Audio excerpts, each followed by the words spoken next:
It'd be at the bottom of the screen. It should just say start broadcast.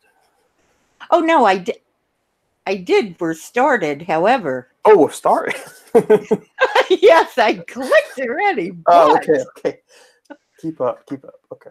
How do I find myself? What do you mean find yourself? This always happens. I can't find a page.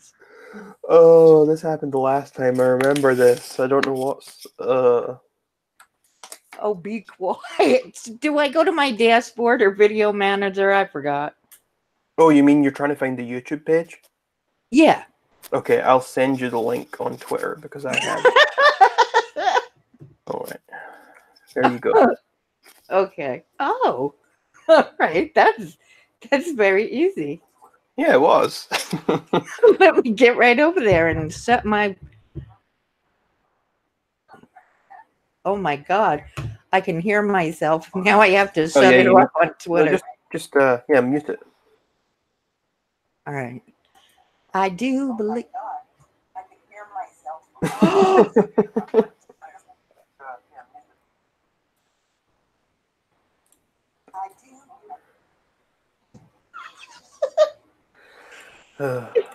Can you hear me? Wonderful. Can you hear me now? I can. Okay. All right. So now I am on live chat. Nice. All right, everybody. Where are you? Who's here? Who's here? I don't see anybody. No one, apparently. 5 are watching, the dirty rat bastards. I don't know where they are.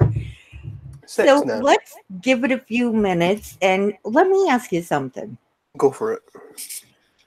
When were you a moderator for Onision? Oh, what do you think? I think I always get the years mixed up. Can I quickly check this, actually? This might... Okay. Oh, I always get 2014 and 2015 mixed up for some reason. I don't know why. Those years just kind of merged together for me. I'll just quickly...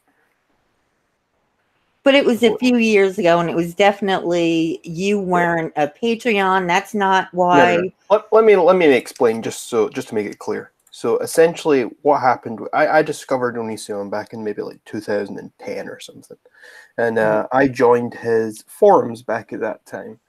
I was 2010. That was 9 years ago. So I was very young. I was like 13, 14-ish. So I joined there. I was a fan at the time. I very quickly was no longer a fan after maybe a year of being on there. I became friends with a lot of people in the community. I quickly discovered that a lot of people in that community on the forums also were not fans of Onision. A lot of people there were just to troll or to have fun. People stuck around because they made friends or because they were having fun type things. So there was a little bit of a community there. Right. I started losing respect for Onision when I saw how he ran his forums. For example, there is an instance some forum members refer to as Meatgate.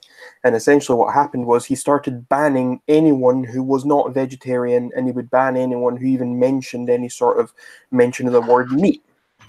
There were other times where he was perfectly happy for people to have a different opinion from him, and he would encourage people to criticize him and give him constructive feedback, and it was all fine. A week later, he would come on and ban anyone who even disagreed with him or who even liked a post that disagreed with him. So it was very up and down, very back and forth. It would change all the time. Anyway, I stuck around because I had friends there, and there was this nice community. Wait 1 second, Rag. I'm sorry. Ryan. Yep. I'm trying to fix my microphone, and I can't hear you. Let me just take it off. Okay. So, you know what? Before we go into this, let me just make the introduction since I haven't done that. Good idea. Okay. So, everyone who's ever watching, I see there's 12 watching now. Welcome to the stream. We have a guest who is from Scotland. He has a YouTube channel. His latest video is I Am Being Cyberbullied. I like that. He's written 2 books, and he has you have a couple channels, right? I only use one of them, but yeah, I have a couple. Okay. So he has a few channels. His name, for all of you who do not know, is Rag Reynolds. So please, everyone, welcome him to the stream. Hi, Filthy. And Rag was actually a moderator of Onision's for anyone who wasn't speaking before, you weren't here before. And he's just telling us a little bit of the story, how he came to know Onision, how he moderated, what happened, and why he no longer followed him. Okay, so I was at a point. The parts I've already said. It's just a little introduction. Doesn't really matter. So I joined this forum. There's a little community around. I suddenly became not a fan of Onision. That was back in 2010. I was a fan. Maybe by the time in like 2012, I was no longer a fan. Multiple different forums over the years, made friends. Come 2013, I was banned. That was nothing to do with him. It was more to do with other people in the community. But I got banned. I made my own forums. And then about a year later, I was back on his forums again. And then it comes around to 2015, and he makes a new forum. And I was a very good friend with the head moderator, who was always a moderator for his website since like 2009. And that's someone called Erica. Oh, okay. And I'm good. Well, I was good friends with Erica. I don't really speak to her very much anymore. But I was good friends with Erica. And at the time, he was making this new forum, so she was put in charge of what new moderators are going to be on this new forum and whatever. So Erica decided to demand that I got made as equally powerful of a moderator as she was.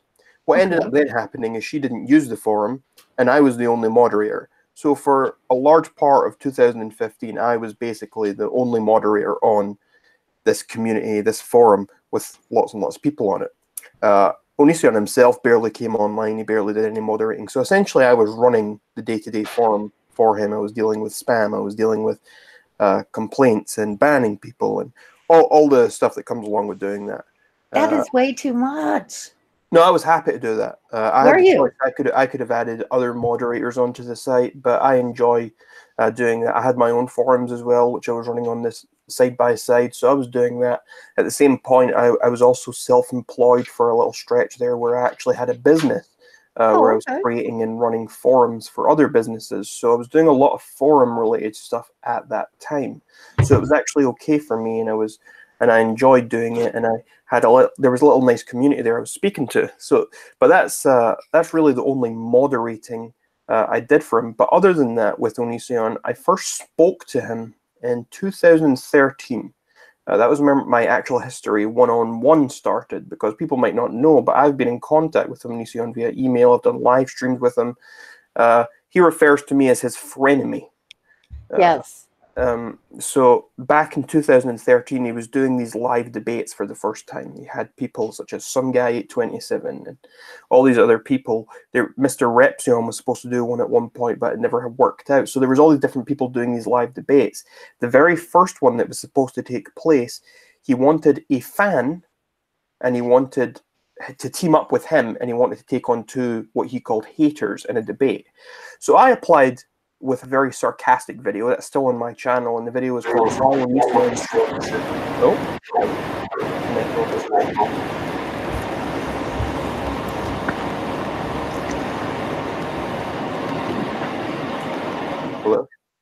Oh, there we go. There was, I don't know what that was. But yeah, so the video is still on my channel. It's called Why Onision Should Choose Me. And I just took the piss, and I was having a bit of fun. And he chose me to be his debate partner. Eventually, I was out of the country, and I didn't actually get to do that. But from that point, we remained in contact via email, even though I wasn't a fan at this point. I wasn't a fan or someone who inherently disliked him. I was just kind of in the middle at this point. Although a lot of people took that video I made initially very serious. And yeah, it sounded like he was hacking me. But some people, oh, it's happening. Some people took that video very serious and thought I was just raiding him. That's what people would say in the comments. Anyway, that's whatever. So, email contact for a long time. I was never a Patreon. What is that noise? Do you hear that? I don't hear it, no, but Pretty Pete just said that she did. Is it static or is Yeah, it it's static. It's coming and going. It sounds like I don't know how to describe it. You know, like an old TV set when there's like no signal. like my electric fireplace? Yeah, it's like a. Oh, is it? No, that's it. Let me turn this off and you can tell me. Is that better? It might be. I'll let you know. It was coming and going. It wasn't continuous, so we'll see. I'll tell you if it comes back again. Yeah, please do. But anyway, just to cut the whole thing short, essentially, I was a moderator for Onision for a good part of 2015. I was in contact with him. We did a few live streams. I was guested with him on YouNow a few times.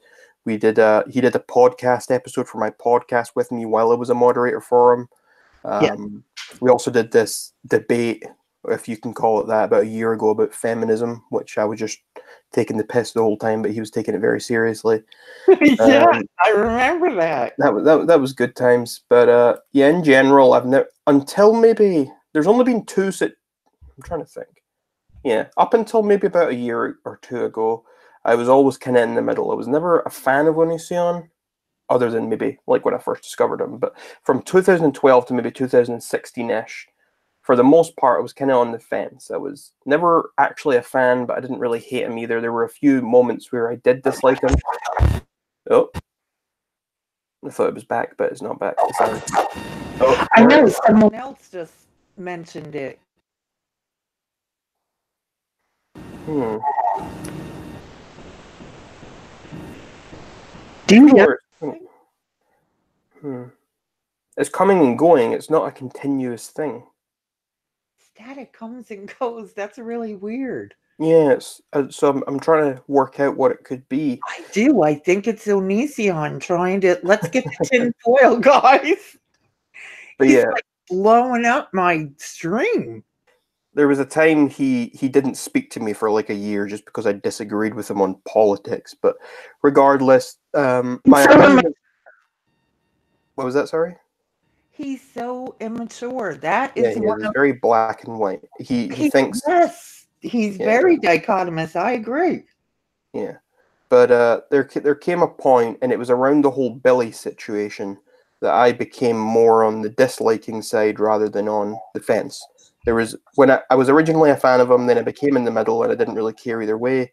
And then around the Billy situation was probably when I went more disliking him rather than being on the fence. And that was largely because I had I was a bit more involved in that because I'd been speaking to Billy a little bit. So I guess like if you know someone, I guess you get more invested in something or you care about it a bit more. So maybe that was probably why at that point. Absolutely, yeah. Yeah. That's natural. So there was that, and then after that, I kind of cooled off for a little bit. I kind of it was whatever. I kind of almost forgot that it happened, and then there was all this recent drama with all this grooming stuff and the wetlands, and that's kind of where I'm at now. And now my opinion of him has never been lower. I mean, I acknowledge entirely he's made a lot of questionable decisions, a lot of bad decisions. He's definitely not a great guy. And I've always thought that. My problem with him in the past, well, not with him, was always that I couldn't quite decide if everyone was exaggerating how bad he was or not. And the reason for that is because I used to spend time on Tumblr or on YouTube. I'm sorry. Is this better? People? Yeah, this sounds better. I've not heard any static in a couple of minutes now. Okay. All right. So go ahead with what you were saying. I'm sorry. Yeah. I'm almost done, so I'm probably rambling on a bit. But yeah, what I was going to say is my problem largely was that there was every single very vocal anti-Onision person seemed to be just as crazy and as much of a scumbag as he was, from what I could see. It's like I would look to YouTube and there was this guy, some guy 827, right? And I don't know if anyone knows him. He was one of the first people to start making these Onision videos.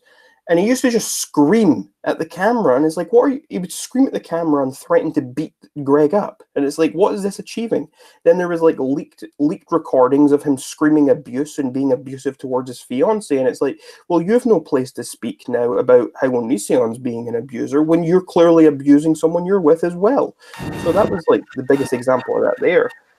Well, let me bring this up. Did you see, it was either the video yesterday or the day before where Onision brought up Real Stream News? Oh, I did. And you know, that was, I loved that moment. About that. It amused me. It amused me. You know, I'm actually a bit out of the loop. I wanted to ask, what exactly got his UhOhBro terminated? I just heard about this. And like, what actually got it terminated? I've not heard anyone actually say why.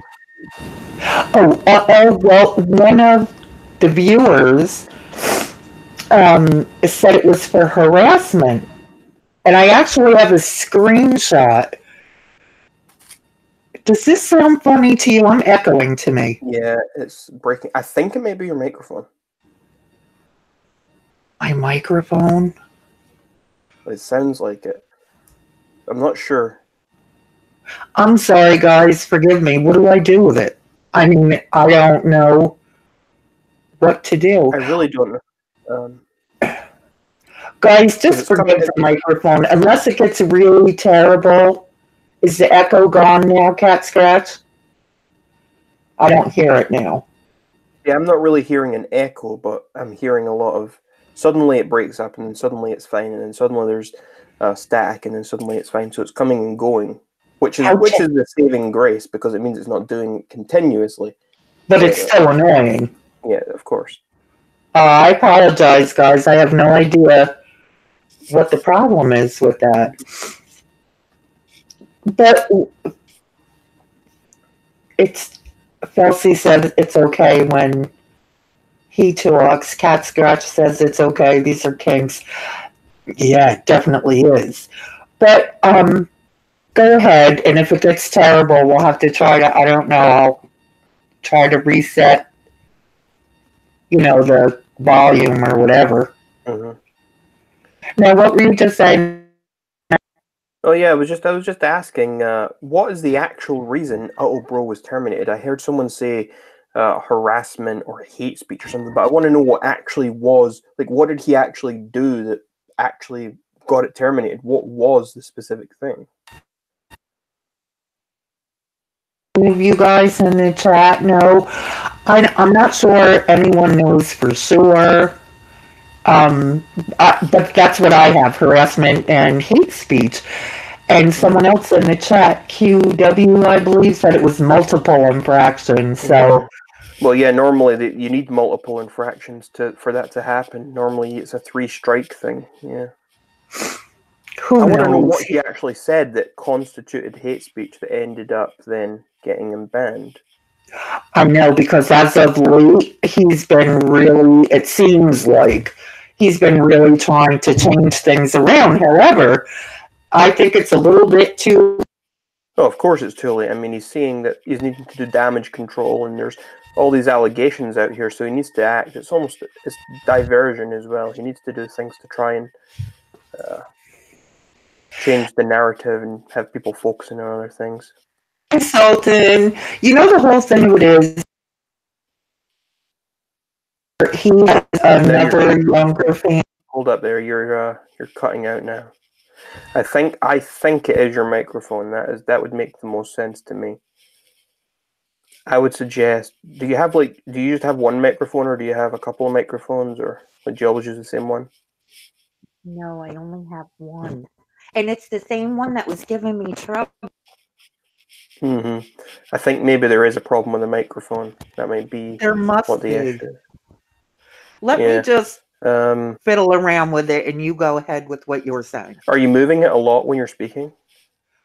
The mic? No, not at all. It's right on the table next to... Yeah. It's right next to me. I think it's... A short in the cord. QS, you know what? I believe so. Yeah. I think it's like because it's coming and going, it's hard to tell what's happening. I almost think it's being moved and that's messing it up, or I don't know. That's what it seems like. I don't either. I'm sorry. I'll get a new cord because this is ridiculous, and it seems like that's what I've been doing, is changing the cord out. Do you have like an inbuilt microphone? No. No. Oh, I do, but it sounds terrible. But we can give it a try. You might be better with that rather than this, because at least then there might not be the static. So I think you should give that a try. Okay, let me see. And while you're doing that, Courtney says, I know Rag isn't a fan of RSN, however, I gotta say it was pretty rich of Onision to upload that video white knighting for trans/LGBT when 2 days before he called RSN a faggot as an insult. Yeah, I agree. I mean, regardless of what I think about RSN, Onision's certainly a hypocrite when 1 minute he's saying how much he loves and wants to protect LGBT people, and then he's throwing out slurs the next. I remember a couple of years ago where he would call anyone who even used that word, regardless of context. He said they were a homophobe, and he blocked people for using that word. He refused to say that word himself, and no matter the context. And now he's just throwing it around. I mean, I think it shows you just how hypocritical he is and how loose his ideals are, and how he just changes and flip-flops around all the time.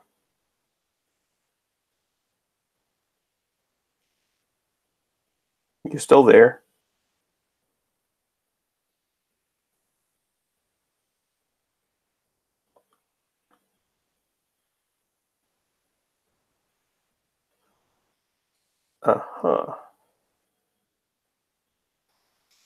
Well, while you're trying to get that, I don't know what's happened here. I think you maybe unplugged and whatever else. I don't know. If you're trying to work this out, if you go into the Hangouts, click the little gear at the top for settings and change your microphone to a different microphone and see if that works. No, I can't hear you. Oh, I hear you now. Hello? Hi, but it's still the same microphone. Oh. What had you done that changed a second ago? I changed it to default microphone, the laptop microphone. Yeah. Are those your only 2 options, or do you have like another option? Is there like an external or something there? No. This is it. So it's either this or nothing. Guess it'll have to be this then. Strange that there wasn't I couldn't hear you at all from the default microphone. That's a bit strange. Well, because I'm a bit strange. Anyway, someone in the chat, Cat Scratch Granny. That's a nice name. Rag, you're a lot calmer than I thought you would be from watching some of your videos. I'm sure I am. Sultan, no, I did not.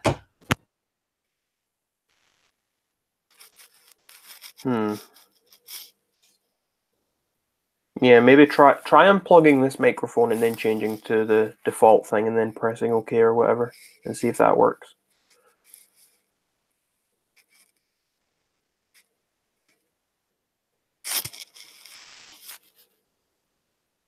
I'm happy to have the floor. I mean, I'll talk forever about anything. So if anyone wants to know anything while she's trying to get this sorted, feel free to ask me.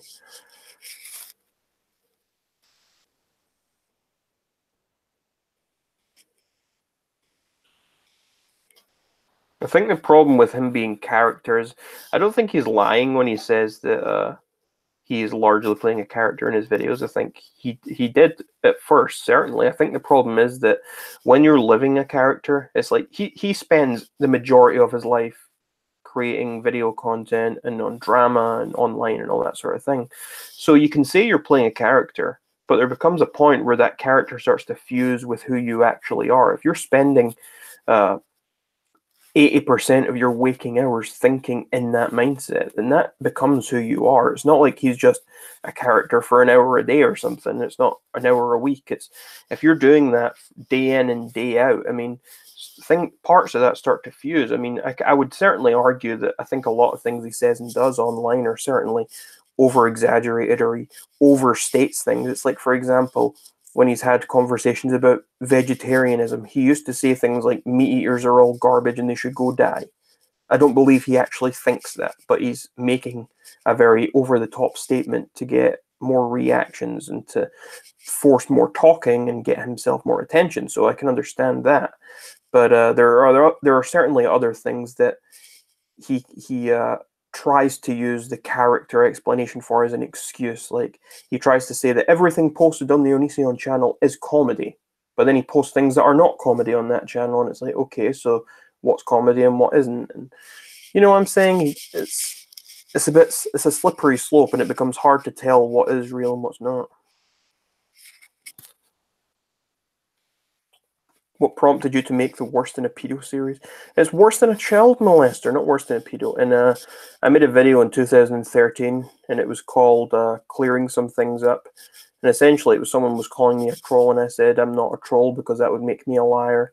And I said, liars are the worst people. And I was trying to say how bad liars were, so I said that liars are even worse than child molesters.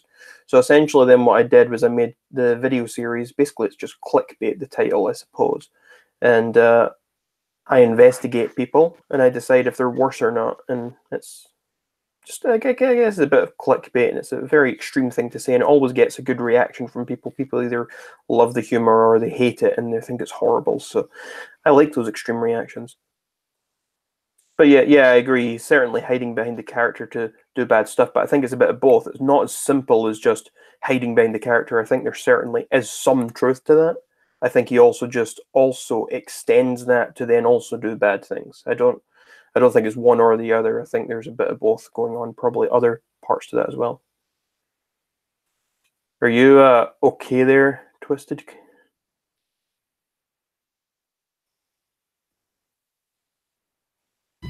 Can you hear me? I can hear you. Are you using that mic again? Yes. Can you hear the crap?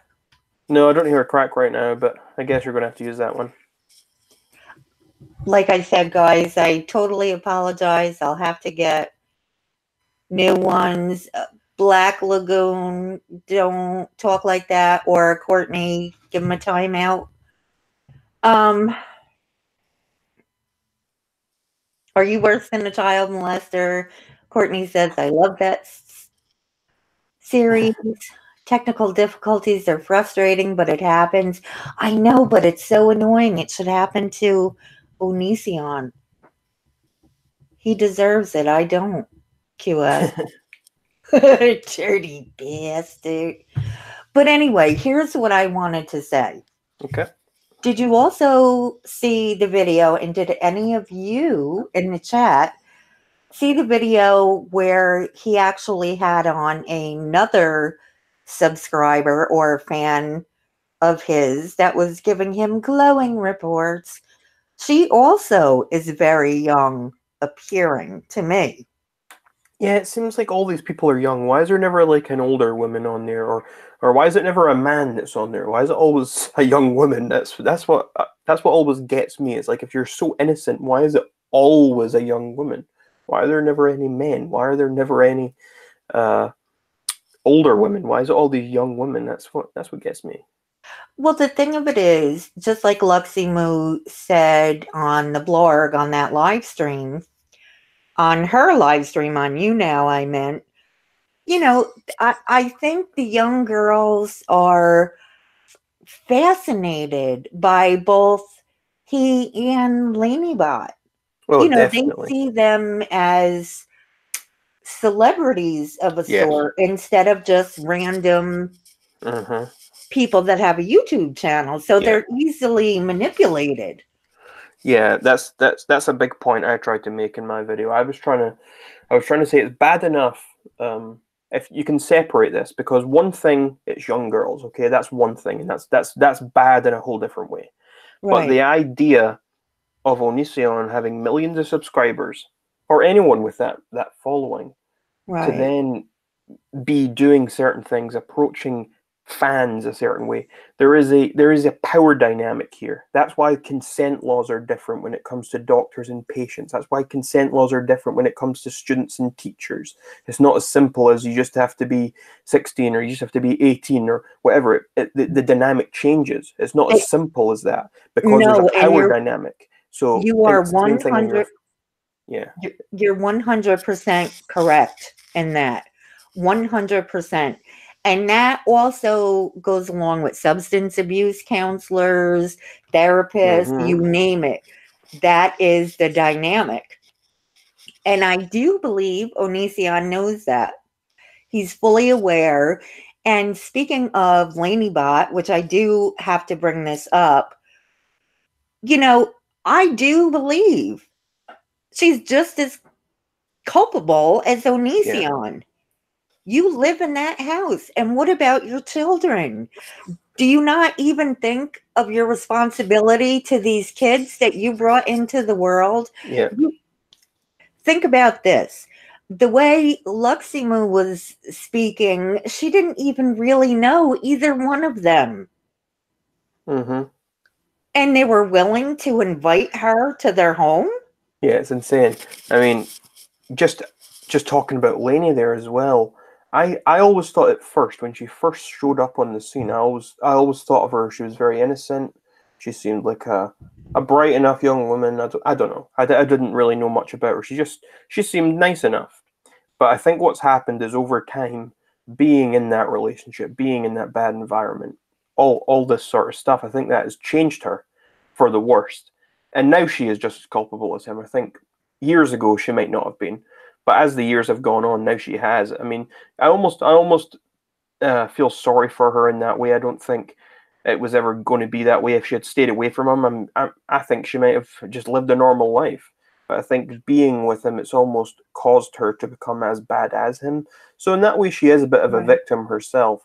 But that doesn't excuse her bad behavior. For example, you can't excuse a murderer just because they themselves had someone they love murdered years ago. It doesn't work like that. You can't just misplace that responsibility. So she is still as much at fault here now as he is. I think just the difference is that in the past she was probably better than he is, and it's been all these years has changed her. That's what I think anyway.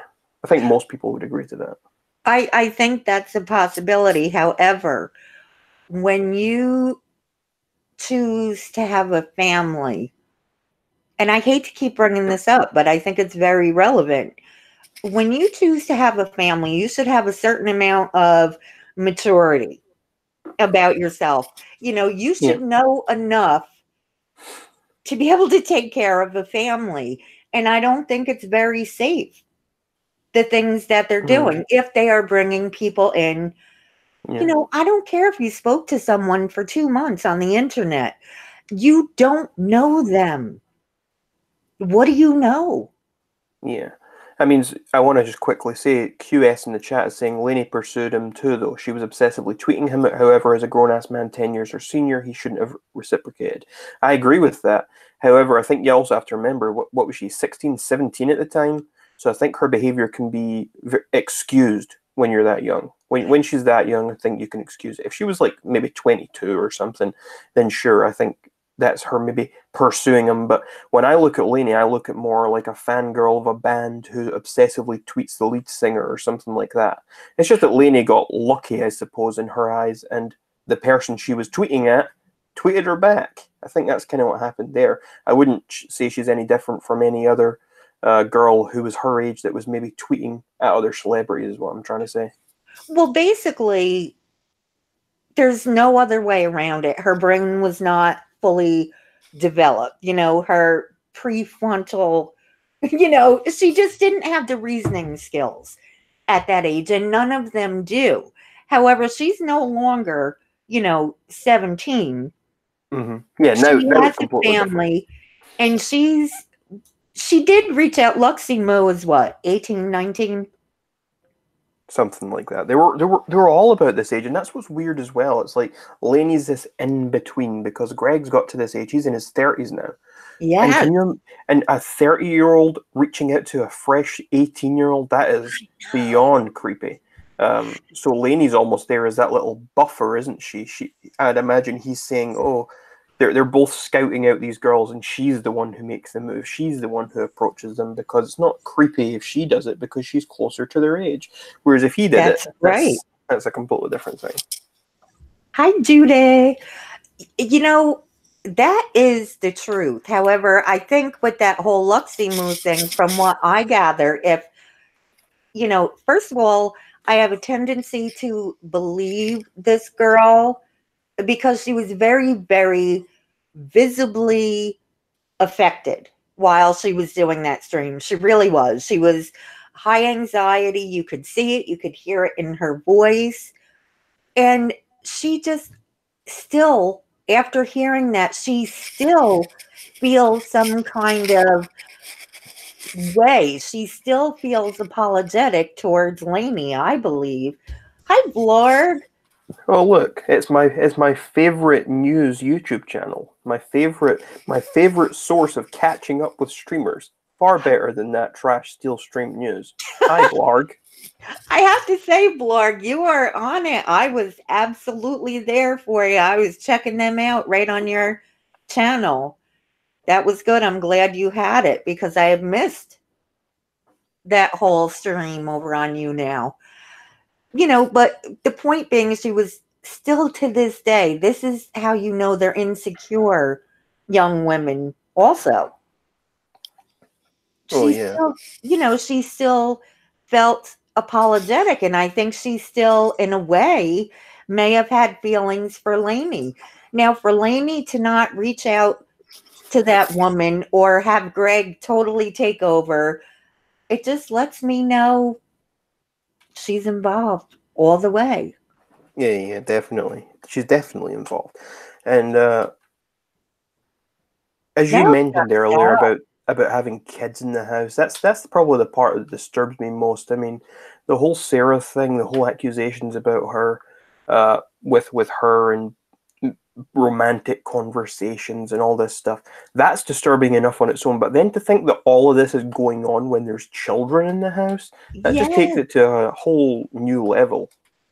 It really does. Like, this would be bad enough without the kids in the house. But then if I told this story to someone, said, this is what's going on with Onision, and like, wow, that's terrible. And then I say, and guess what?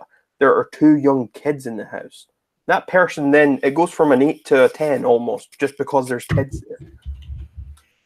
How confusing the whole situation must be for them. I can't imagine. I just really, truly can't imagine. And someone had brought up, they were having these sexual conversations in front of their children. Yeah, that's completely inappropriate. I hope not. Yeah, I'd hope so. What I would say, though, to be fair as well, there one thing I did think they've done very well, and that's keeping their kids out of the spotlight. I thought to give credit where credit is due. You see so many YouTubers out there who have kids or whatever, and they use them as a centerpiece for videos to get clicks and views. And I would have expected Onision to do that, if I'm honest. I would have expected him to do that, but he didn't, and I have to give him credit for that because a lot funny you say that, because I was just thinking that as I was researching through their videos. I did come to the same thing. I have not, out of all the videos I have seen their children. When I'm speaking of, are they having these conversations in front of their children, someone had mentioned that they were having these conversations in front of. I'm not 100% positive. Yeah. So everyone, you all know we're having conversations. These are our opinions. Some of the things we don't know for a fact. We just are going by the hearsay of other people, of course. You guys know that. You're not dumb. QS says they've been careless, though, and they've let footage of the kids slip. And yeah, I mean, I'm not saying they've been absolutely perfect with anything, but I mean, I've never just stumbled across footage of their kids. I mean, I think unless you actually go looking specifically for it, I don't think you would find it. I mean, I think it would take, if I was to go start looking for pictures of their kids or whatever, or footage of their kids, I feel like it would take me a little bit of time to actually find it. I'd probably have to do a little bit of digging. I could be wrong. It might just be there. I might just Google Onision kids and they pop up. Maybe that is what happens. I don't know. I've never tried it.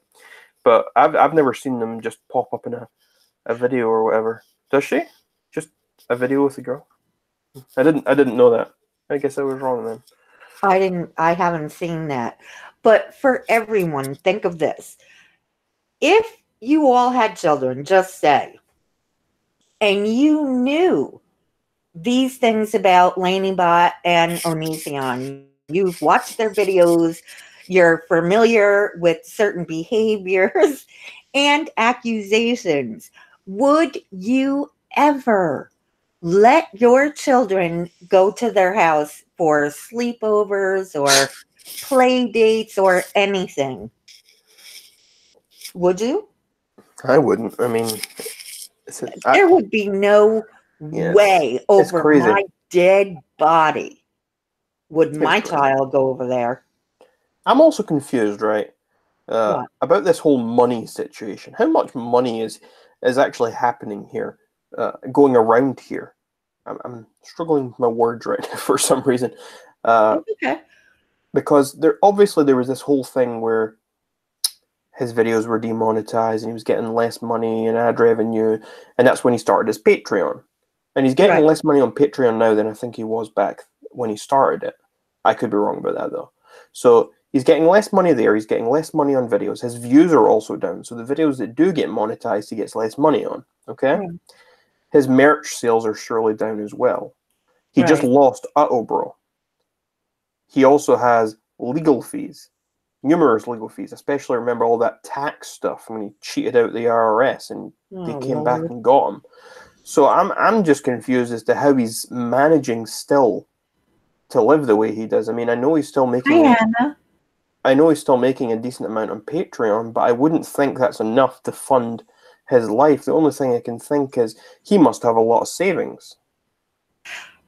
I would imagine that he does, and I hope, considering though he is immature, it seems like money is very important to him, that he would consider the future while, he was really doing well. I certainly hope so. According to, I looked up, I just Googled how much Onision is worth, and they say he dropped from 5 million to 2.3 million or something like that. So I think he needs, in my opinion, if I were them, I would definitely downgrade. Where do you think he goes from here, though? So now that UhOhBro's gone, he's got one less channel. That was his biggest channel. What do you think he does from here? Where do you think he goes? I mean, people have been speculating. This is the end of Onision after all these recent allegations, and his viewers are always going down. He's at the lowest point of views he's been probably since, I don't know, 2009 or something. I would have to actually look into it to see, but I'd imagine he's at the lowest point he has been since then. And he just lost his biggest channel. It's like, where does he go from here? Since 2013, when I started getting involved with Onision drama, I've known people who have said, it's the end of Onision. This is the piece of drama that ends him. But nothing ever did. And he continued to live his life as if nothing else had happened. And and to this day, he is still making a living doing what he always did, regardless of any bad thing he ever did. So I find it hard to say this is definitively the end of Onision. I do find it hard because he always does bounce back. But then I see UhOhBro's gone. And that makes me think, okay, well, is the channel that was bringing him in the most revenue is suddenly gone. Now he only has, what does he use? Onision and Onision Speaks, really? They're the other two. And they don't get as many views as UhOhBro did. They don't have as many subscribers. So he's got those and he's got his Patreon. And his Patreon, that from as far as I'm aware, he is making less on there than he was a year ago. So everything's going downwards. Nothing's going up.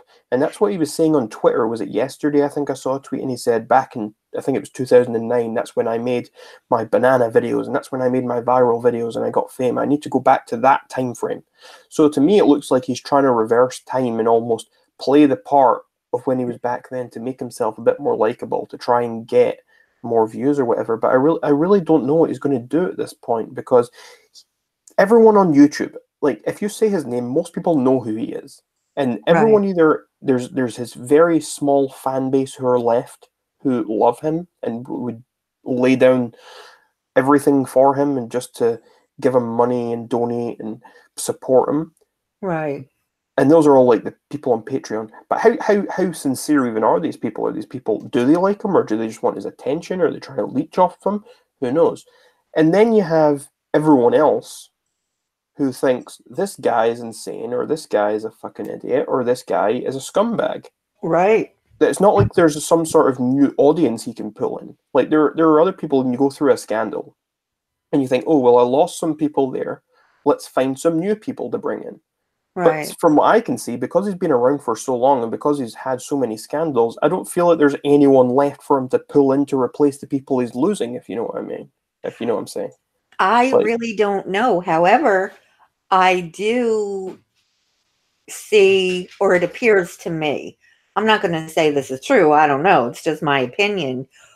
All of this gender identity issues may be something for Laineybot to pull in new viewers. Yeah, I've heard that. I'm conflicted on it. I tend to think that could very well be possible. I tend to think it's more just for victim status, because I think she likes to play the victim card anytime someone attacks her. But it could very well be both of those things. Or she could actually genuinely feel like she has these issues and she might feel inferior just because of the way Greg is, and maybe she's rejecting her own femininity almost to deal with the fact that he's more attracted to other women and more interested in other girls than he is in her. I mean, there's a lot of things I've seen written down. I mean, I'm no expert on this stuff, but I've seen a million different theories about it. But what you said could definitely be true. It's about her trying to get more attention for herself. That could definitely be a thing. Hi, Mona. It could. It's just a thought. However, there's another thing that it just popped into my mind about Lainey. Lainey is very, very insecure. Just the other day in a video, they had said that, I'm going to say they, because I have no idea how, you know what I mean, what pronouns that are being used at the moment. She had said, I was afraid he was going to leave me because I feel like, masculine, or more like a guy. So I can't figure that one out. There's too many changes, too quick. I really would hope that she would go, or they, to a therapist, just to, have an objective person I agree. Not Onision, to hear her thoughts and help to figure this out. I can't imagine if that's a real thing for that person. I just can't imagine. You're in this marriage, you have children, you've been with someone who's so much older than you and has so much more life experience. I can't imagine going through that alone. Because they also had said on a video, his family doesn't like Lainey, Lainey's family doesn't like him. So really, what kind of healthy family support surround either one of them? Yeah. And I mean, obviously we don't know every single intricate detail of their lives, but it also doesn't seem like they have very many healthy friendships either. I mean, most of Greg's friendships seems to be people who he's then working with on videos. And that's different from being actually friends with people. I could be wrong. We don't know how many actual friends he has. We don't know. And the same would go for Lainey. Most of them seem like she's got Sarah, for example, who again is much younger than her. So everyone, it seems to be weird dynamics. There's no sort of normal friendships here. There's no normal relationships. And I think that's definitely, I'm not saying it's whether it's right or wrong, but I think it's definitely something that takes a toll on someone's mind when all these different bits are added together. One or two of these things might be okay, and maybe it's a bit weird, like the age difference in the relationship. I know lots of people who've got big age differences. That in itself is not always the worst thing ever. It's a bit weird and it can be detrimental. But I would say what's more worrying is the fact that it's not just that. If it was that on its own, it wouldn't be a big deal, I don't think. It's the fact that it's that. Then there's the whole polyamorous relationship. Then there's all this weird friendship stuff going on, and the young girls. It's all the things added together, I think, that makes the issue rather than any one individual thing. Absolutely. And you have to navigate, you have to fit the children in there. They are parents. So how do they navigate that? And what's healthy for them? And QS says Lainey refuses to go to therapy. UK Skin says those poor kids. Isn't it bad enough to have Onion Boy as a dad without the mom becoming a they, them too? It is, I would imagine it's very confusing for everyone involved. And Sarah, you know, if everything is true, what they've said about her, you've spoken to Sarah, haven't you, Rag? Oh yeah, I spoke to Sarah a long time ago. I'm trying to think what year it must. I feel like it was 2014, maybe 2015. I spoke to Sarah back when Tumblr blogs were harassing her. I was at the point where I wasn't really on either side, and I just saw a bunch of people harassing Sarah. I don't even remember if we spoke for very long. I think we sent a few messages back and forth, and I was telling her certain things to how to deal with the hate that she was getting or something like that, and I was trying to help her at that point, and she always seemed nice enough to me. I mean, I can't claim to actually know really much about her. We're talking about a long time ago, and we're talking about maybe one or two little conversations, but yeah, I've spoken to her before. And it must be difficult to think about the whole situation with her. Yeah, I'd imagine so. And she'll feel very, very pressured as well. It's like there was that 40-second video Onision uploaded of her reading her statement about the events and stuff like that. It's like, I just imagine Onision being like, Sarah, we need you to read this statement. We need you to do this. And it's like, she'll feel very pressured. And because these people have had such a guardian almost status, a guardian role in her life, she's going to feel obliged to carry out that action. I mean, for who knows, maybe it was her idea, she volunteered it, who knows, but even then, obviously she's probably knowing that it's expected of her to say something. You know what I'm saying? It's a strange thing. It's power dynamics, and it comes back to what we were talking about earlier about initially she was also a fan, which makes it very strange. It's not just, this isn't as simple as Lainey had a friend before she was with Greg, or she had a friend she was at school with or something, and then she got involved. This is Lainey was with Greg, and then she met Sarah. And Sarah was obviously either a fan of Onision or a fan of Lainey. She knew of them as this almost celebrity couple. So immediately, it is an unhealthy thing. And she's a young adolescent, easily impressionable.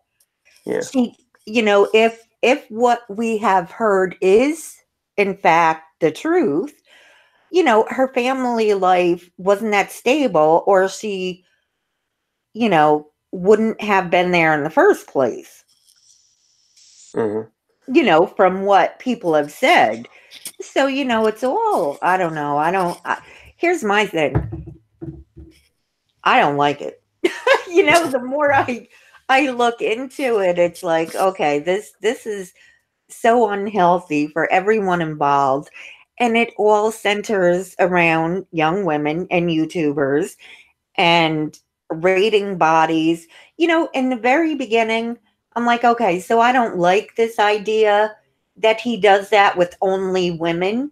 Mm-hmm. However, you know, people can do what they want to do. It's not illegal if they're not inherently bad. Yeah, we might think it's wrong, or we might not think it's not right, but just having a polyamorous relationship or being attracted to that's not inherently wrong. People are free to do what they want.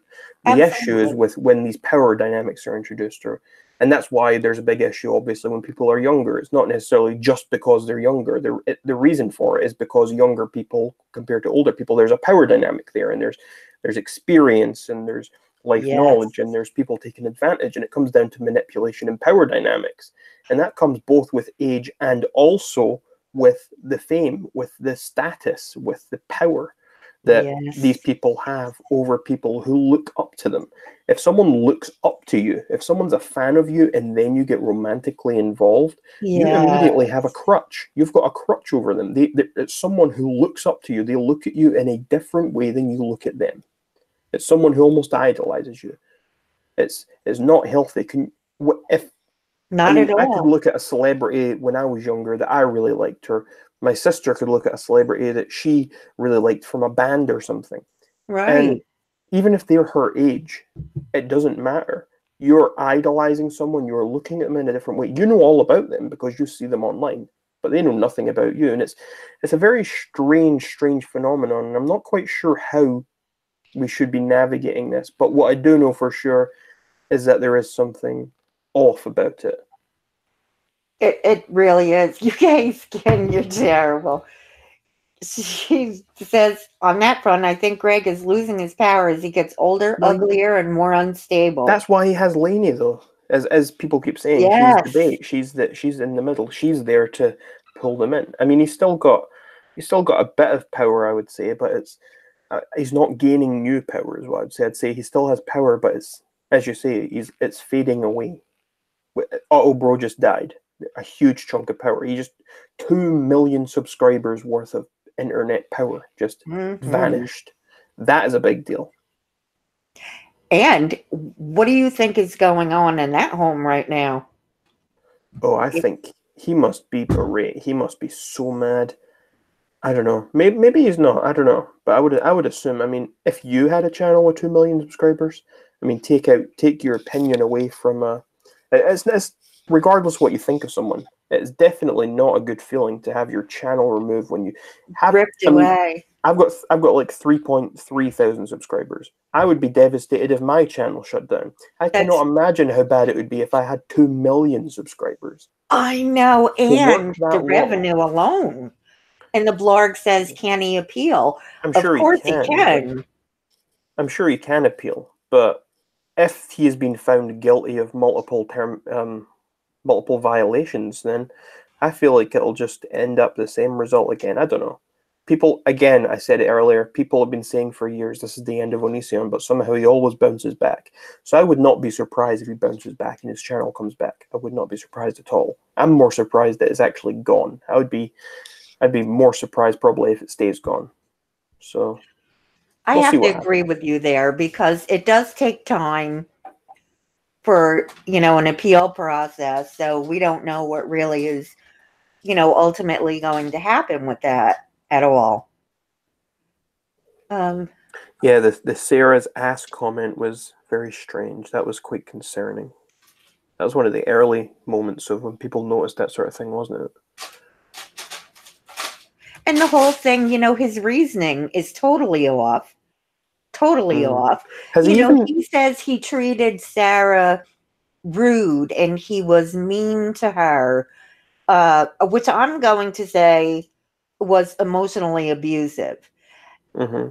Why would you feel that any adult with common sense or any intelligence whatsoever, why would you feel you had to be rude, mean, or abusive to a young person to let them know you're not interested in them? But see, there's a very, very common thing with younger people, especially. It's like when you're in the schoolyard and when boys are going after girls and they're friendly with them. It is very, very common where boys are mean, they play pranks on, they insult the girls that they are attracted to because they don't know how better to communicate or whatever. So I don't think being mean gets rid of the idea that he was not attracted or interested in her, because there is so much evidence of, especially when you're younger, it's not as probably common when you're older, but it's this playful almost fighting, and it's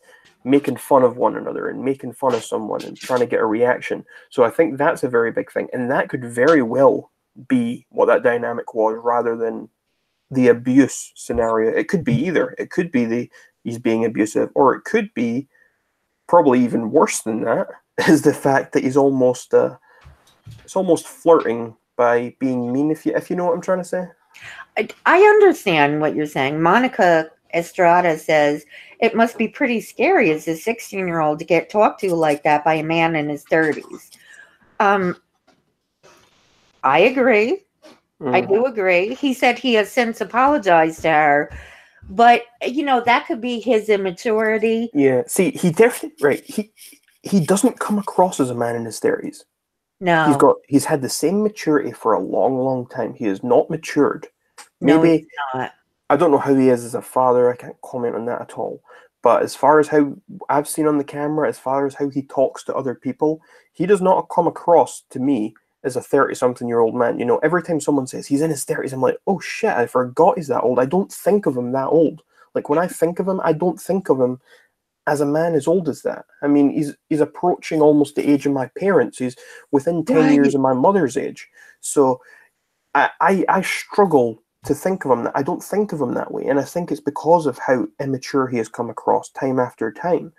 And I think that's largely why he's probably also interested in people who are much younger than him, because he has a younger mind. He is more immature. He hasn't developed as much. I think he relates better to younger people. Now, that could be a possibility. However, I always wondered how much of,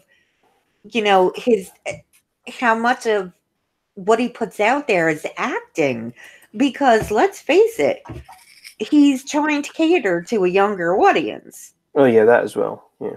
But if you spend all your time catering to a younger audience, some of that seeps into you. It's like what I said earlier about being a character. It's one thing to be a character for a very short period of time in your acting, is it? But when you get very much into it, it's like when people do method acting, and like you see actors and they go and they live the life of the person they're going to be playing. And it's because the more you live that life, the more you can understand, and you get into the role more. It becomes almost a bit of your personality for a bit. That's what method acting's all about. That's right. I saw that. And Onision is practically doing that with his YouTube, when he's living as character 24/7 almost, because he's on camera all the time, he's on social media all the time. So I would say it's largely the same thing there. And because of that, you're catering to an immature audience. So you're also going to be becoming more immature, and you're going to lose yourself along the way as well. I would imagine.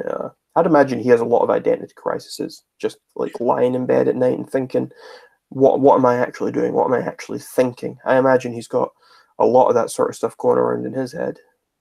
Well, that's true too, considering he did admit on the second debate with Blair White that he is addicted to YouTube. Mm-hmm. Now, Time and Space says, I think Greg was rude to Sarah, especially on camera, because in his mind, he can play it off. Any future interest is new, not from grooming. UK Skin says, standard Greg tactic seems to be, do everything I want or I'll drag your name all over the internet. That's another thing. He definitely intimidates younger people, whereas he would never be able to do that. I think that's also the thing closer to his age. Yeah, I think that's also the thing about the women versus the men. I mean, he claims to be such a great feminist, yet there's all these clips of him calling women cunts and just demeaning them in general. He doesn't speak to men like that. He's never aggressive to men, but he's no problem doing it to women. Like, can you think of a single time where he's had like an aggressive live stream with a man? It's like he laughs things off or he jokes around. But if it's a woman, he has no problem calling them out or saying those kind of things to him. Yeah, he claims to be such a great feminist. Yeah, he does. And quite often. And I'll tell you something else, too. That whole thing with Joy Sparkle. Now, I can understand he was very annoyed. Extremely annoyed with Joy. Let's face it. Joy's a whack job, in my opinion. She is. So, he didn't take her serious. He really just wanted to blast her just because he wanted to. However, he did call her names. He did was Yeah. very rude to her, which I have to say again, I don't blame him. However, the way he treated Blair White, who was much more, Mm-hmm. intelligent and, let's say, stable than Joy, Yeah. he didn't try to go there at all with Blair White. Yeah. Although that was a shit show, the first one, because they do 2 streams. Yes, they did Yeah, too. the first one was terrible. Oh, it was just shouting over each other, and she kept muting him. It was quite amusing. It was a fun shit show to watch, but that one didn't go very well. She just kept muting him, and my favorite part of that thing was when she said, "Do you collect pictures of young girls?" and he was like, "Define collect." So ridiculous. Like, why is that your answer? It's like you say no or you say yes. You don't say define collect. It's like, what are you talking about? Well, he just was trying to deflect from what it really was, because that had to be a rhetorical question. Obviously, you compiled those photos. You have those photos. Yeah. You can't say you didn't collect them. Yeah. That's just He ridiculous. just didn't like the wording of it. Oh, He didn't like how it sounded. Blair, she really was. I loved it when she went, no, Greg, mute. She was just like, it was amusing. Yeah, it was amusing, but they really should have had a moderator there. I agree 100%. Before I forget, I wanted to also mention, I think the weirdest thing about all these grooming allegations and whatever, the weirdest part was when he was talking about Sarah, and he said, "We've never been in a relationship with Sarah. We've never had any romantic interaction with Sarah." And then he said something along the lines of, I'm paraphrasing here, I don't remember the exact words, but he said, "What happens in the future, who knows?" He says anything can happen in the future. It's like, why would you say that? You would just say, shouldn't he be saying, "We never had a relationship with Sarah, and we never will have a relationship with Sarah"? But instead, he just said, "We've never had one. Who knows what the future holds?" That's essentially what he said.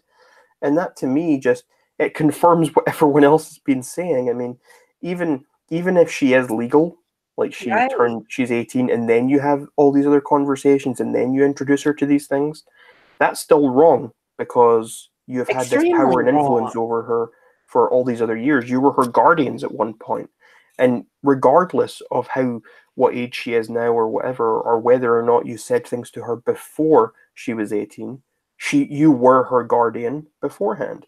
And that's right. That would Someone be grooming now. supposed to respect and look up to, and you're supposed to, if you are a guardian is to protect you and guide you. That dynamic should never be a possibility for that to become a relationship. And he should have made that clear. If he had made that clear, I think he would have had, there wouldn't be as much backlash about that specific stream from maybe people who are a bit more on the fence. I mean, people who had their minds made up already, they're not going to change their minds. But people who are maybe a bit more on the fence, who were watching his stream to hear what he had to say and to try and make up their minds, those people, he turned them away by not outright condemning the idea. And I find it very strange that he wouldn't condemn the idea. But the fact that he didn't says to me that he does have intentions, that he does have an idea for the future. And that it's in his mind, and it just came right out. And the more you speak to Onision, anyone I think that has a little bit of common sense, these things would come up more. If you have a debate with him or you have a discussion with him and you automatically don't like each other. Joy was like to me, let me tell you, it's like, girl, you're trying to act like you're sticking up for women, and it seems to me like you're flirting. In the beginning of that, I'm sorry. I know what you mean. I think people are too friendly. I think that's maybe the thing. He tries to play the friendly card as well a lot of the time. He tries to act friendly so that people aren't. When you're friendly to someone who disagrees with you as much, it makes the conversation all that much easier. It means he gets off with more, because if he's being nice to you, then you'll feel worse about being nasty to him or saying something bad to him. And I think that's the way he's playing that. That's why often does that. With Joy, it was a bit different. That's probably the one time that he didn't do that entirely. He actually did insult her and whatever. Yes, he surely did. He insulted her. He wanted no part of Joy. It was amusing, though. It was amusing. You know, the only thing, here's what, for all of her smack talking, she did a lot of smack talking on Greg. Uh-huh. So, all right, so you disagree with everything he does. Why are you calling him, oh, hun? And no, he's not a hun. You know what I mean? Yeah. Why would you call Yeah. someone hun that you think is abusing young women? Yeah. But we all know she's crazy, so. Yes, that was very disingenuous. It was, I don't know, it was just so, it was a waste of time, is what it was. There was all this hype behind it, and I'm finally going to debate him. And then, nope, nothing. Yeah, nothing. Whereas the whole difference I found with you and Onision and the feminist debate is I knew immediately. That's why I cannot still believe to this day people didn't understand what you were doing. I think it's because I come off, my sense of humor is very dry, and I pride myself on being hard to read. I love the fact that people can never tell if I'm being serious or not.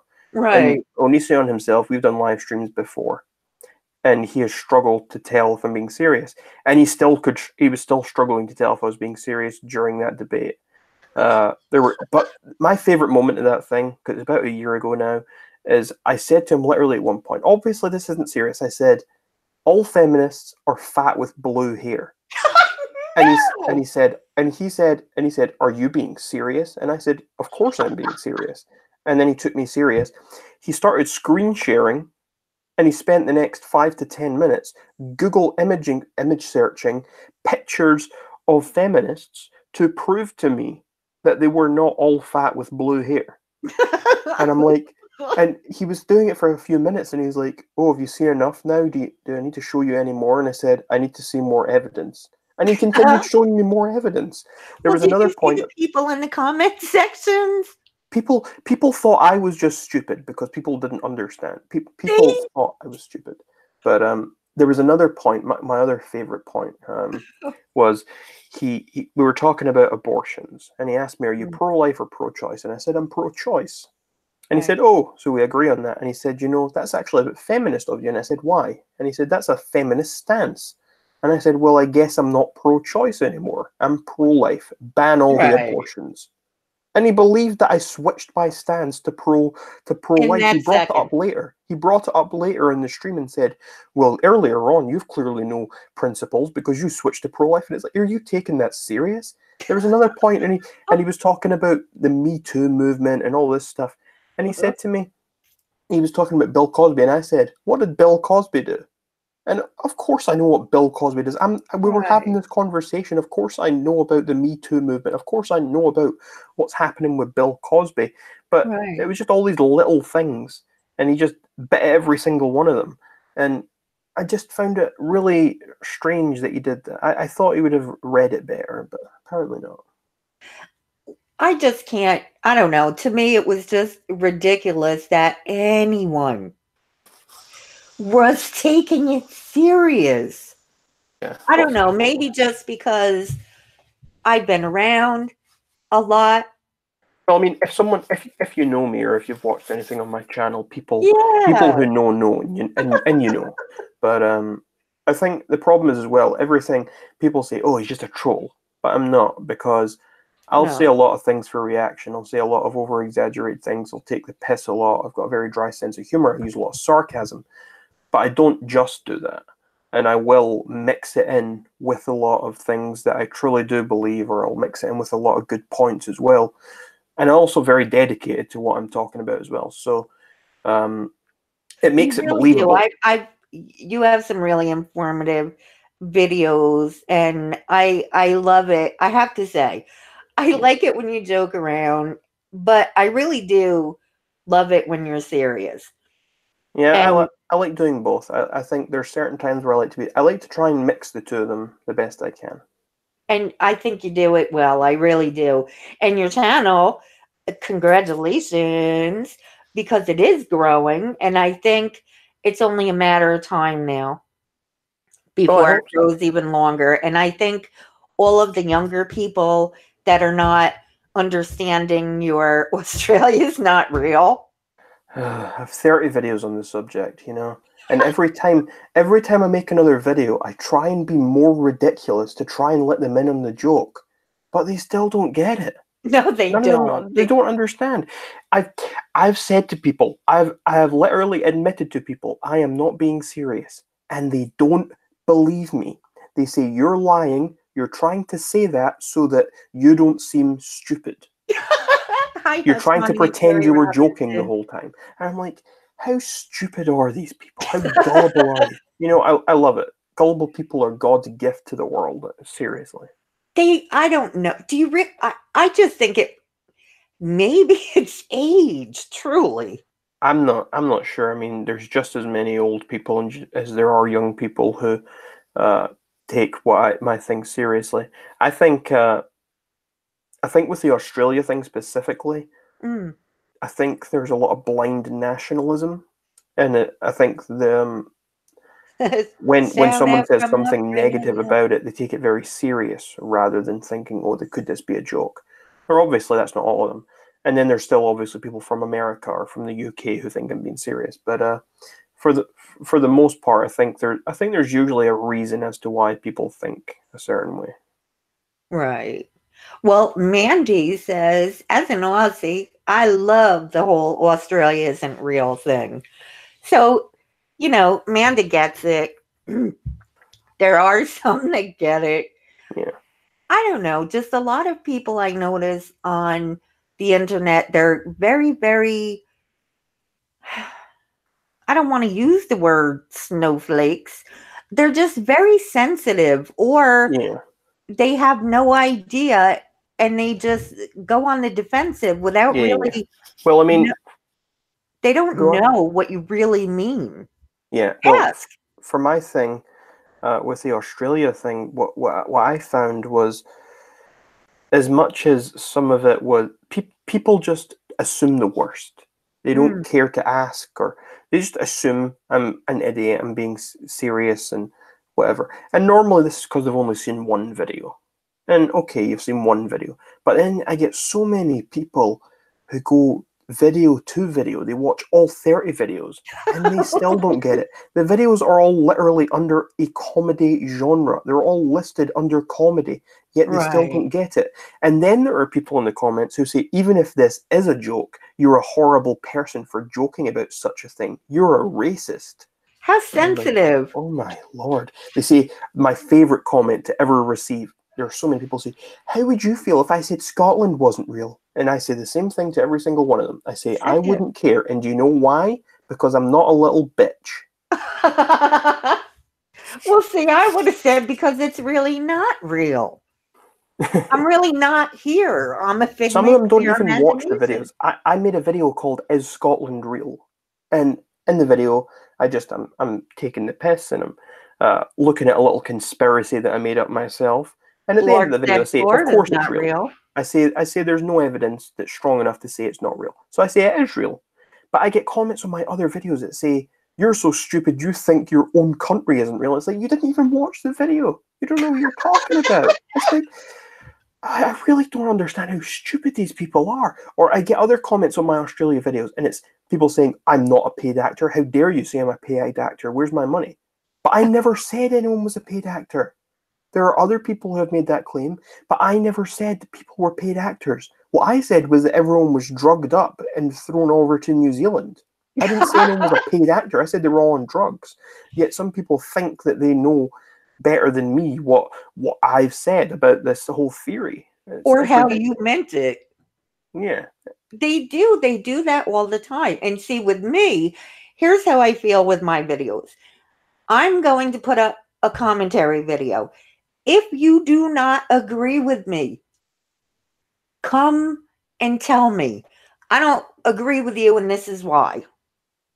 Really, I have no problems with that. Yeah. Don't get touchy, just tell me. No, I don't believe it because I believe this. And that's how you keep Just the because you conversation disagree on going. something, that doesn't mean you have to unsubscribe from someone or never watch their content or hate them or anything. Yes. And the other thing I noticed going around, which this is going around a lot, and to me it's so ridiculous and low on a totem pole, but to other people apparently it is not. If you like a creator I do not get along with, right? Mm-hmm. I could care less. If you're Yeah. over, I will say this, if you're over in their comment sections and you're blasting me, no, I'm not going to appreciate that.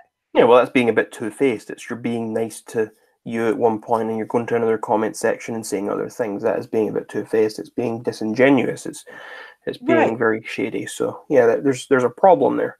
But Right. I've had people who have unsubscribed from me just because I said I didn't like real stream news or because of beef I've had with other people. And it's like you can like both people. You don't need to just you can take a side, but you don't have to completely abandon one person just because you agree with someone else more or vice versa. It's just really Right. strange to me. It's like tribe mentality, and it's like everyone has to take a side, but you don't always have to take a side. You can just observe. You can have your own opinions, but you don't have to actually take an actual side and fight for that other person or say the other person's horrible because they are on the opposite side. I mean, it's ridiculous, and it breaks apart communities, and it's just not a nice environment at all. No, and it's ridiculous, and I can't stand to hear that. And another thing, let me just get on this now that it's on my mind, and it's pretty much a little bit of a rant. Have you ever seen someone, let's say they have a slightly bigger channel or whatever. Who the hell are you? You know what I mean? You're a person just like the viewers are. You're a person just like other creators are. If someone comes on now and they have 2 subscribers, right? Mm-hmm. They are no less of a YouTube creator than I am. Well, of course not. They're just less popular. Right. So where do people get this idea? I don't know. That there's, great celebrities and they're up for the Oscars is beyond me. Yeah, I mean, I've seen lots of small creators who I think are much better than lots of big creators, and vice versa. I mean, there are certain big creators who I think, oh well, they're clearly working hard, they're clearly putting out good content, and that's why they're there. But there are other people who are making a lot of money and who have got a lot of subscribers, and they're doing nothing for it. Right. It's strange, and a lot of it comes down to just opportunity, knowing the right people. I mean, for example, on YouTube, getting a shout out from another channel can be the thing that makes or breaks a channel. I mean, just getting the right person to shout you out can be everything. I mean, look at Onision. I mean, he got a bunch of subscribers from the whole banana video things. But I found Onision from Shane Dawson when he done like an intro for a Shane Dawson sketch like years and years ago, like I don't know, 2009, 2010 or something. So it was that Shane Dawson shout out that essentially put Onision on my map, and I'm sure it put him on a lot of other people's radars. I mean, I Nabber, as I call him, I Blabber. He's someone who made a video about me and my Australia stuff. Right. I got an influx of attention from that. A lot of it was negative, a lot of it positive. Another person was memeless, a person with a couple of million subscribers. So I've had people like that, and they're parts that help almost push my channel to the next step. So I went from having 1,000 subscribers, suddenly I've got 3,000 because I got a shout out from someone. And it might not have been an actual shout out, it was more just a bit of attention and a commentary on some of the videos I had put out. Right. But it shows that just somehow managing to get the right person to talk about you or shout you out or just show your video can be the thing that makes or breaks your entire channel. I mean, I could get a shout out from some random YouTuber that stumbles onto my channel, and the next thing you know, I'm at 100,000, and suddenly I'll go from there. Or I could go the rest of my YouTube career and never get that, and I stay a very, very small YouTuber forever. I mean, a lot of it's just time and place, isn't it? Well, I mean, even some videos I've posted, it's like if you post a video a day late, you get not even half the amount of views because it's old news now. Or it's about yes, being the right time and right place. I think while I'm still, I have work to do and a family and other things, and a lot of the time I'm late myself. But let me just read this comment because I agree with this 100%. Time and Space says, Rag Reynolds, you're very mature and well spoken for a 21-year-old. That is refreshing. And let me see. Who just got timed out? I timed someone out. Please don't be nasty and gross in the chat. Thank you. UK Skin says you could go the JSBS route and buy the subscribers. Oh. Cat Scratch says, would you rather be a small YouTuber? I think millions of subs would be really overwhelming. I can't imagine. I don't think, Cat Scratch, I myself will ever even have to imagine. I don't see it I would like happening to imagine. me. Is it realistic to think? No. Yeah. Is it something I think I would like? Definitely. I think most YouTubers, I would say, want that. I do agree, though, that for most people it probably is very overwhelming for them as well. I think people, to suddenly go from having almost no attention to suddenly having millions of people watching your videos is a very big jump. Millions of people throwing comments at you. One thing I've even thought of, I've thought, what if I suddenly woke up one morning and I had 100,000 Twitter followers, right? And suddenly now I can't even find the notifications in my mentions from my friends and stuff because it's filled with all these other people. So even stuff, I mean, I'm sure there's ways around that, and you favorite people, or there's other features for that. But you know what I'm saying? It's just filtering through things. It becomes harder to find the things that you actually want to see, and it can be very overwhelming. I can't, like I said, I can't imagine. Look at PewDiePie and everything he goes through, and everyone latches on to every single thing. PewDiePie posts a tweet, and within 30 seconds, he has 300 replies. It's insane. It is. I don't know how. And it's how could you ever read all of that? I have no idea. I mean, is there even a thing where you have moderators on Twitter or people? It must be checking. Your Twitter's blowing up, Blanc? Laughing at me. Oh, that might have been my fault. I was having a little back and forth on Twitter, me and Mask Babe, with Still Stream News. We were making fun of his merch or something, and he didn't take too nicely to it. And then Repsion was chiming in, and I think I tagged you in something because I said, I was just basically giving a rundown of how he was lying, and then, he also stole from at the blog type thing, and I was just giving a little rundown. I think that's why, and then people must have responded to you. Blarg. Let me ask, how do you feel about that? Because it seems to me that may be a thing. There's a lot of things that you have on your channel that he has on his too. Yeah, you're not the only one that has ever said that, Ryan. Well, yeah, it was the blog that I spoke to about it when I made my videos for it in the first place.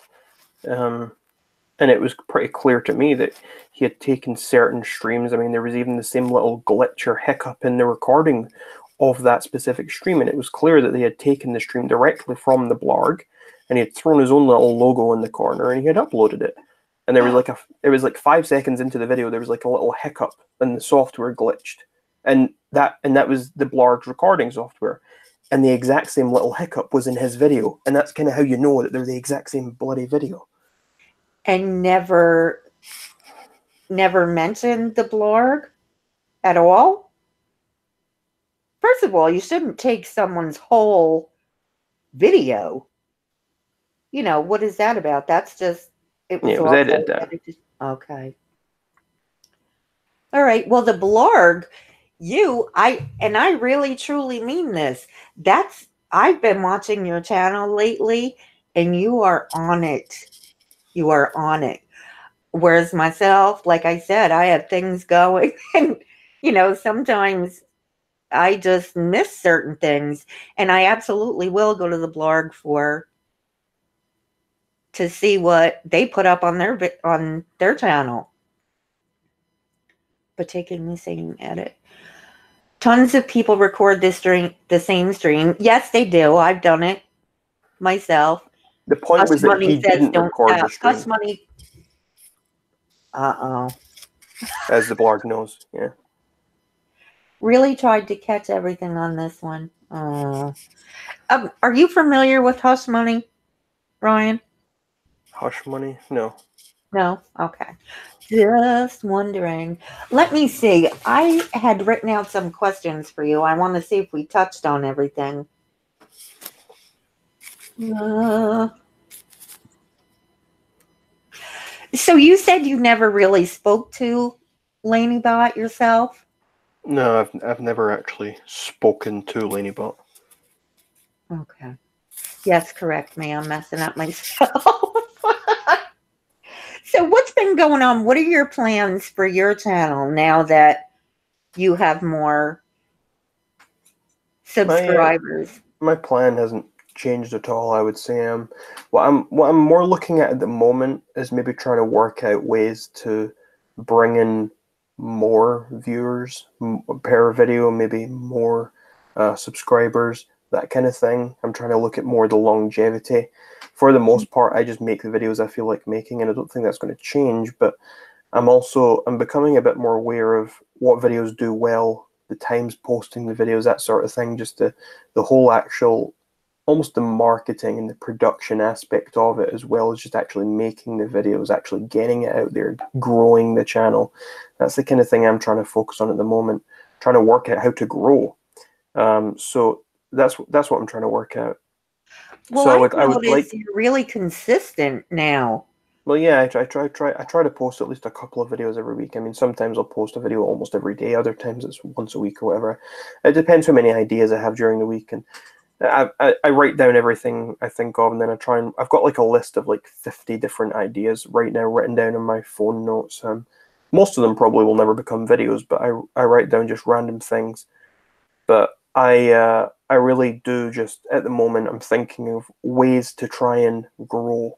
So it makes me think, okay, maybe people tend to like sort of reaction videos. So I did this, the one you mentioned this video earlier, and it was I'm being cyberbullied, and it was like reading Instagram direct messages. And people like that sort of thing because you're reacting, and that video did a bit better than I actually expected it to do within the first day or so. So I'm feeling like maybe more of that sort of content might be good, but I don't want to just do the same thing over and over again. I'm not someone who likes to do the same thing over and over. I get very bored doing that, and if I'm not enjoying doing what I'm doing, I won't do it. I used to upload just for the sake of uploading. Like in 2016, I tried to post a video every day, no matter what. Right. But then what I would find is I would sit down and I would try and watch my video. And I just didn't enjoy the video. I could barely make it through the video. And I was thinking, if I can't make it through the video, how can I expect someone else to make it through my video? I'm my biggest fan. I mean, right. I've got a bit of an ego. I mean, I've got narcissistic traits, definitely. And I'm very forthcoming with that. And I enjoy my own content. And I'm not a narcissist, and I love watching my own videos. I'm probably my biggest fan. But I'm a bigger fan of me than anyone else. I'll watch some of my videos over and over again and still laugh at them and whatever. But that's besides the point. But there were videos I was making just for the sake of making, and I couldn't get through them. So I started thinking to myself, if I can't get through them, your biggest fan, right. If I can't get through it, how can I expect someone else to get through them who's already subscribed, or someone new to come along and subscribe? I'm not convincing anyone. So what I've been doing more recently is I try and think, do I enjoy this video? And if I can make it through the video, I tend to think, well, I enjoy the video, and if other people don't, then they don't. But at least I know that I do. At least I know I enjoyed the video. At least I did, and people who are thinking the same way as me probably will enjoy it as well. So, well, you know what I like to think about? I would like for myself to have. I think it's very important for me to have things on my channel that all age groups can like, not just certain age groups. I know what you mean. Because I am older than you are. I just want content for everyone to enjoy. And I think that's really difficult to. A lot of people like drama. Here's my issue. A lot of people like drama, and I like drama to a certain extent. There's been a couple people I went at hard or harder than others because I try to be extremely fair. And the only reason that I have done that is because I personally feel that these people need to be brought to the light, which is, and I'll admit, one of them was Joy. I just, everything about her is disingenuous and I can't stand it. I really can't. So I went pretty hard for her. And there's also someone else who is from Australia, which if any of you guys know me, you know who it is, because I don't agree with certain things. But other than that, like I don't have the heart to really go after anyone terribly. I just can't do it. Whereas I see some other drama channels, they're really going to hurt you. I can't do that. For me, when it comes to drama, I'm very much of the mind that I struggle to get invested in it and care about it that much unless I can get involved some way. And that might sound strange to some people, but if I can't be personally involved, like if I'm not having an impact on what's going on, I struggle to care. So, for example, when I was involved with as I call them, Steel Stream News, I knew that I was directly doing live streams with them. I was directly getting responses from them. I was directly manufacturing a lot of the situations there, and I was almost leading and exposing certain things. So I knew I was the one who was having a big impact. When I did stuff with tall videos, short videos, whatever you want to call them, it was the same thing. I had a big impact. With Onision videos, I also know that I speak to Onision. Well, I haven't in a bit, but he responds to my emails. I know he watches some of my videos. So I know I know I'm kind of having an impact there as well. So and I've got an insight. So I've been a part of it before. So that's what gets me invested. But see, when it just comes to a random person, I can't just look at a random drama situation and care about it. I really don't. I need to involve myself. And if I don't involve myself, I just don't care about it at all. And the way I also work is I'll find someone. I think I decide to myself if I think they're shady or not, because I look for people who are liars. Usually I go for liars. That's the drama that attracts me, because I like exposing liars. Yes, so I see liars, and that's right. And they should be exposed. Yes, and I call them out for their lies, and I see how they react. And from there, that's kind of where I decide how I want to go with it. So from there, I'll expose the lies or whatever.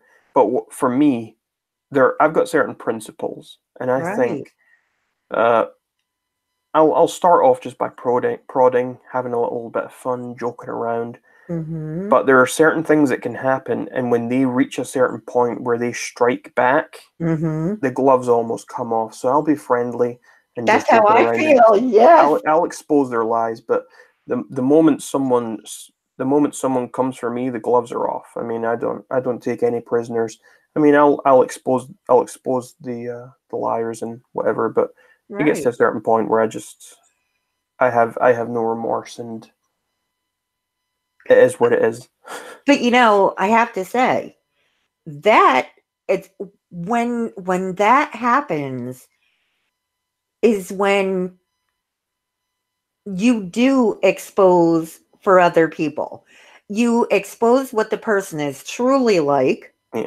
And I think the public needs to know certain things. Well, where I've had people say, why do you keep going after this person? And my point is, you know why? Because I'm passionate about this issue. And for me, one of the biggest things is wherever there are minors or children involved, don't play with them, don't mess with them, don't hurt them, or I'm going to come for you.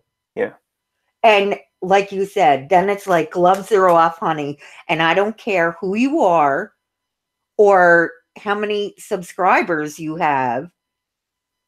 Just back off and leave them alone. And I've seen that's what's difficult for me too, is to sometimes you have to just let up a little, or you're going to be a Joy Sparkles. Definitely.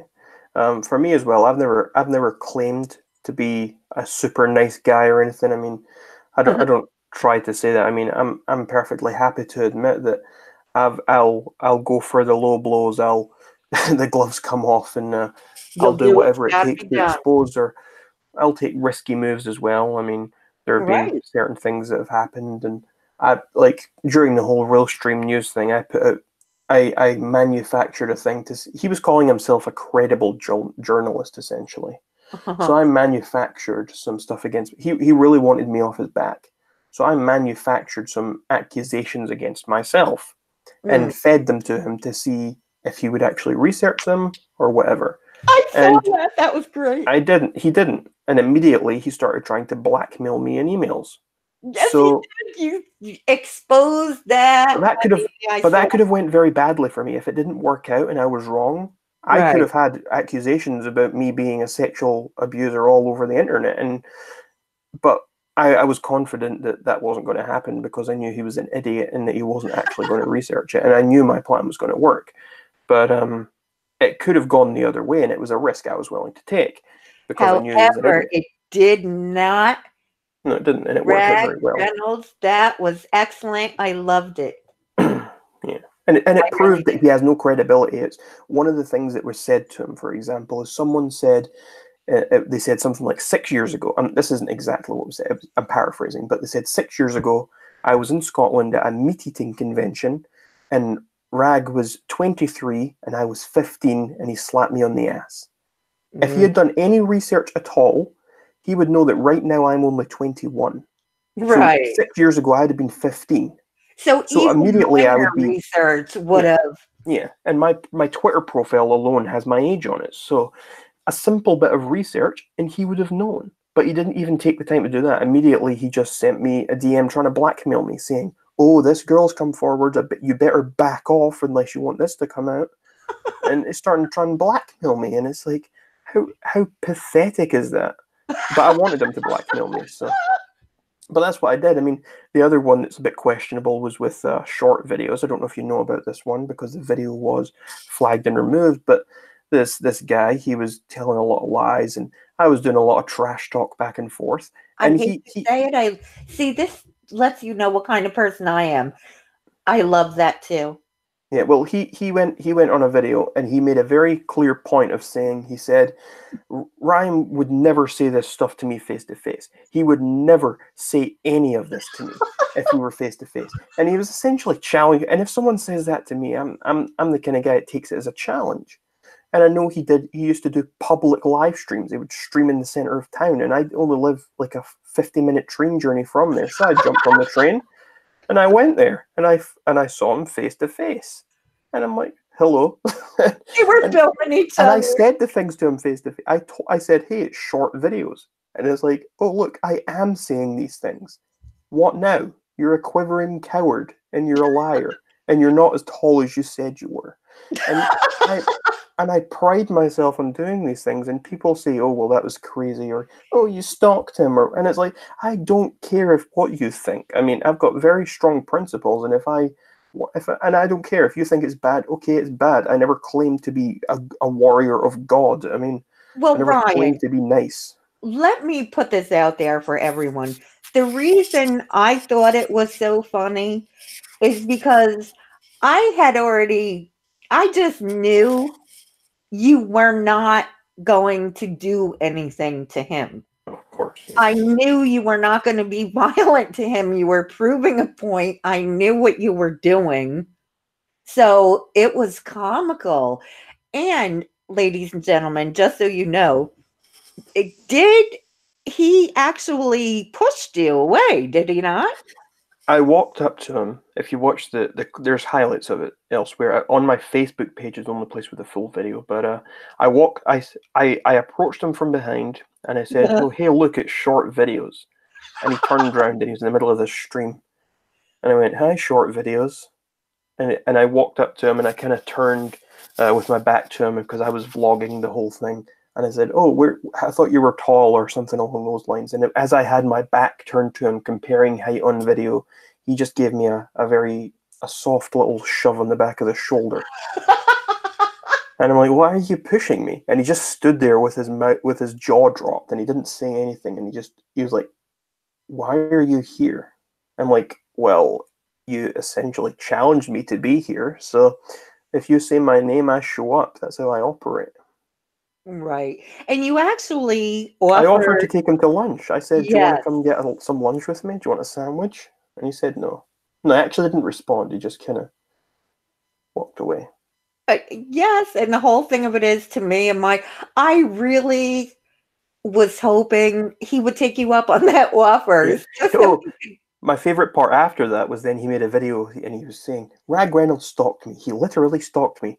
So someone I know on my Discord, they basically took the transcript of like the first minute of that video and they kept posting it everywhere as a meme. So I decided to take that and I put it on a T-shirt, and I've now sold like 20 of those T-shirts. have you really? Not as many as 20. It's between. I think it's more about. I don't know. I'd have to look at the numbers, but it's less. It's probably around 20. I think. That's not Oh, that's including other things. There's like I think 2 people bought socks with that on them. So, I mean, I made a little bit of money out of it as well. So. well, the whole thing of it is, in my point of view, you were a safe person to teach him a lesson.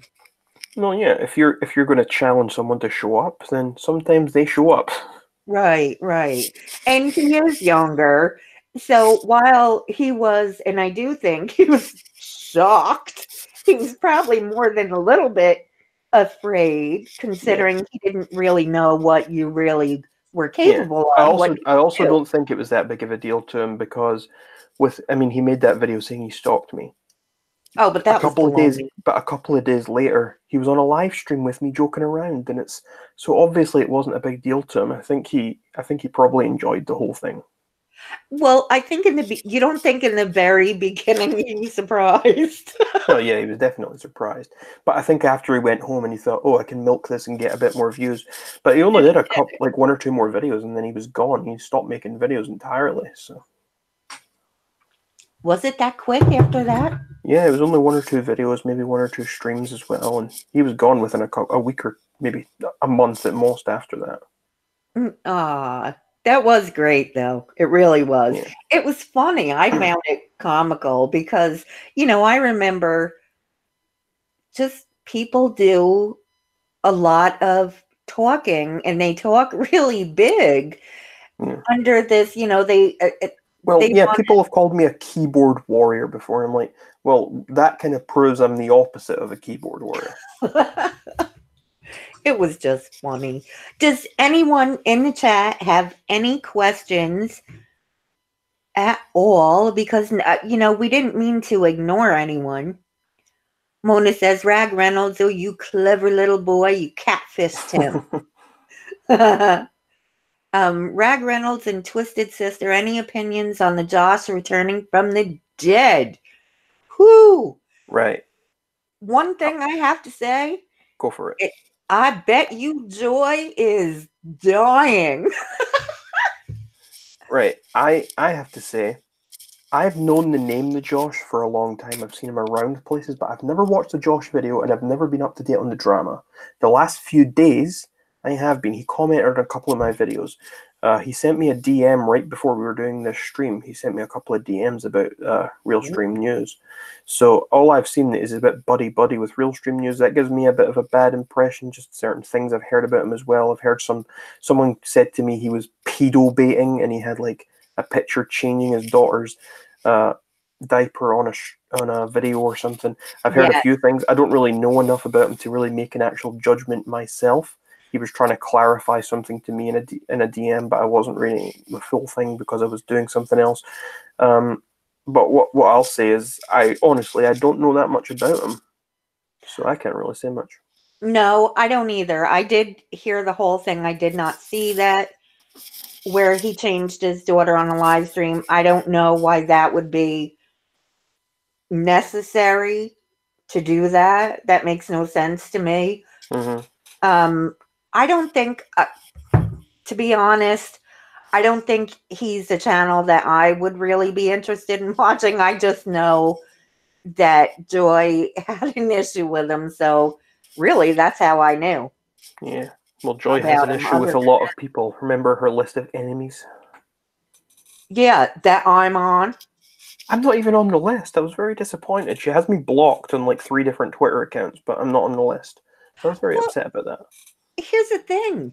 She's got me blocked too. And for all her running her mouth and going on and on and on and on and on, and having the gall to put me, of all people, on a harasser list, I've never once attempted to contact her. Not on a DM, not on an email. Never, ever. I have invited her, you know, when she was saying, oh, and nobody talks to me. And if they would just talk, I've invited her over on my channel. I think she's afraid, personally. I would talk to her, but she's blocked me. Channel, so I'm going to blow her away. Yeah. Because I'd like to talk to her just because she's insane, and I'd like to ask her a few questions. I've got very few specific questions I'd like to ask her. I'll keep those to myself in case that ever does happen, but I do have a few questions that I would like to ask her. Yes! Well, let's put it out there now, Rag. Joy, if you're watching, I have questions, and Rag Reynolds has questions. So if you want to go on his channel, which I think you'd go on his channel first, then be my guest. But don't say no one ever asked you. I mean, I did make she was very upset because I made a video called "Is Joy Sparkle BS Worse Than a Child Molester?" I don't think you watched it, but she was very upset. Well, because she's ridiculous, and she catastrophizes everything. Yeah. To be fair, it is a bit of an extreme title, but it was is. It wasn't saying she was worse. It said is. And in the video, I actually said no, she's not worse. Although if I was to remake the video, that would be different. Well, that's why you weren't on the list. It must be. But she was very upset. What? Think of this. Why do you guys think I would be on a harasser list? Oh, that. Or harassing her. Yeah, harassing what? I don't know. You called her crazy, maybe. I don't know. I think did I? Well, I can't deny that I did. If I did, I might have. I think I've called her quite a few things. Because I think she lost her mind. She really did. And I think the whole thing with Repsion, and you don't think that must be killing him. Didn't he give her a shout out? Repsion? Do you see this? QS says, bro is back. Yep. Told you. I told you that would happen. I told you I would be surprised if it didn't come back. Well, let me tell you, they did that quickly, didn't they? That was quick, didn't they? Yeah, that was pretty quick. But I think when you've got a channel that big, then you expect it to be quick. Yeah, you would hope. Listen, when they demonetize anything of mine, I can't even get a review. Not for days. You know, I have some videos, but you have to have 1,000 views within a certain amount of time. So that leaves me out if it's demonetized. And how about that? Can you give me any advice on that? What specifically about the demonetizing? Yes, because I did the video about Onision yesterday, the day before. My last video was demonetized, and I have absolutely no idea why. I go out of my way to try to word things a specific way. Yeah. What could that? I have no idea. Well, see, when I post certain videos, I just use an extension called TubeBuddy, and it flashes up if certain words are used, and it says don't use these words or you might get demonetized type thing. But most of my videos recently have actually been fine. Although what happens is I post my videos, okay? So I post a Yeah. video Uh-huh. and I post it as unlisted, and I post it to Patreon for a little bit early. So either it's a day early or maybe it's only a few hours early. And Yeah. sometimes when I post it and it's unlisted, it's got that little yellow icon, so it's demonetized. Right. But within a couple of hours, without even requesting the review, it switches to green. It's a bit strange. Although I always click the button for the review, but it says we will not review unless it's got 1,000 views in the last 7 days or something like that. Yeah, yeah. But I click the button anyway, and within an hour or two, normally the It video turns is green. it turns green. I think it depends largely on what the video is. Hold on, I'll open my thing right now and see if there's any there. But they do sometimes when I leave them there. So what I would maybe recommend is post the video as unlisted and leave it for a couple of hours and see if it changes. But Not right now, private, unlisted. right, so my I am being cyberbullied video, that is not suitable for most advertisers. That's demonetized and it says review requested.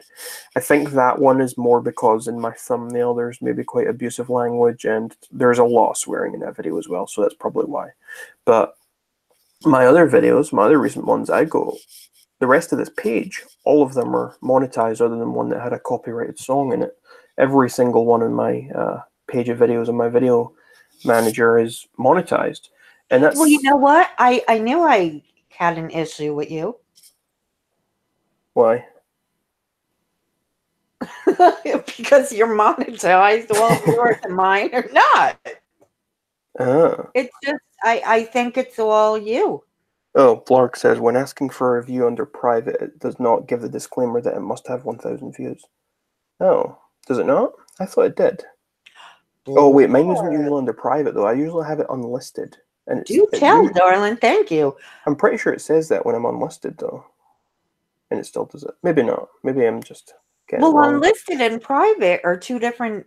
Yeah, but normally I always have it unlisted before I make it private because I always post it to Patreon early, unlisted. And that's when I click the button. And I'm pretty sure it still says the 1,000.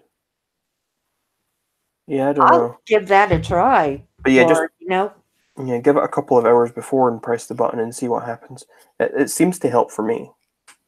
I think that's a good idea, unless Onision is on a because it happened to be the Onision video. Who knows?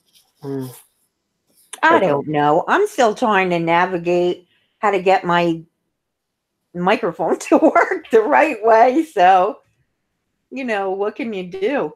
But I think, what time is it where you are? It's 1:30 a.m. So we should end this live stream. Blarg, it was really nice. I'm glad you stopped over. I know you know Ryan, but it's very nice to meet you, and I love your videos. Ryan, I do think you're the best. You are one of the only 3 now that I would consider that's a creator, that's a friend of mine. And I'm really glad I met you on here, truly. Yeah, I mean, there's, especially in these circles, especially in these drama sort of circles, there's so many shady scumbags. And I did a stream the other day talking about it, and I can't stand how many scumbags there are in this community, and it's nice when you find people who aren't, such as yourself, the Blarg. I like to think I'm not a scumbag either, and I think there are certainly people out there who are better, but there are certainly a lot of scumbags as well. So there are, but you know what? There's always us, and we can have our own circle, honey. So that's what matters.